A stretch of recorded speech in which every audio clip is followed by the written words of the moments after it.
Good morning. I want to go ahead and get us started. Today's video is like a 40-minute video, so it will take most of the class, and so we'll get started. It is a good one. It regards, do the New Testament writers tell the truth? But before we get into it, last week we discussed, is the New Testament true? Do we have an accurate copy of the Bible today? Some people have heard, well, there are over 5,000 different variants of the New Testament floating around out there. How do we know which one is correct? Well, he addressed some of that. Most of these errors are errors of transcription. Back then they didn't have a printing press.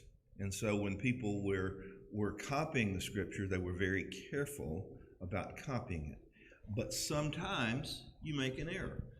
We do that, I before E, except after C. How many times have you reversed that? Those are the nature of the errors that you'll find in these manuscripts. And there's a whole branch of theology, science, criticism is the word that you use, that is used to sort through those things I have been through. We're actually entering a part of the discussion that is more along my particular training. We call this Christian evidences. Now, you think of apologetics, oftentimes you think of the philosophical arguments, and he dealt with that in the first part. But this week, can you believe the New Testament? Can you believe what the Bible has to say? And so this is going to be a two-part lesson.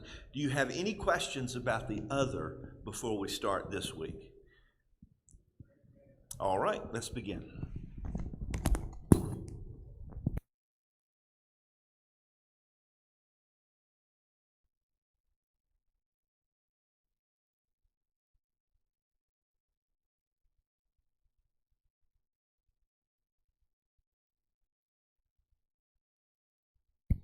Anything immediately you would like questions to ask any questions about?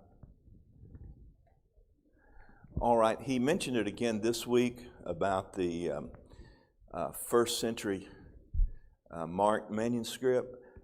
That manuscript was later proved to be more like second or third century. It's not a major point from what he's talking about. As a matter of fact, about the time he brings it up, it had pretty much just been discovered, but the methods that we're using, he even used the word confirmed, first century. The methods that were used to confirm that it was from the first century were not best evidence of the actual date of the manuscript. So that's kind of the reason that is at least one part of this series that is a bit out of date. Yes, sir.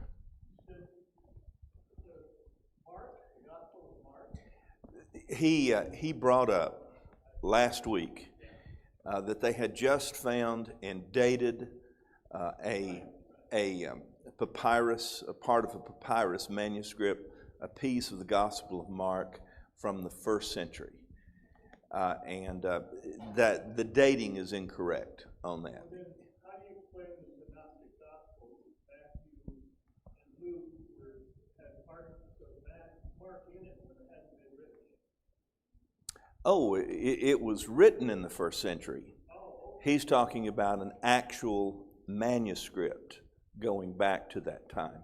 We have manuscripted copies of all of the New Testament going back to the second century, but we don't have any that dates back to the first century because, they were made of very fragile materials and they have already deteriorated. It's not that they weren't there, it's just that we hadn't found one yet. So Matthew and Luke using Mark as a source were written in the second century as No. well? No. There were copies of the Gospel of Mark during the first century, but they have just not survived. They have not survived to date. And he said that there had been a manuscript of the Gospel of Mark found in the first century, but it was later shown to be second or third century from that period. But they existed long before then. Yes, sir. He wasn't saying an original manuscript. It's not an original manuscript. No, no. No, most likely Mark was a source for both Luke and Mark was written relatively early, and it was considered to be maybe even a transcript of the preaching of Peter and all, and it was kind of the at least they had copies of Mark when they wrote Matthew and Luke, because the wording in some passages are identical. All right, thank you. I meant to clear up a point. It sounded like I made it a little more difficult.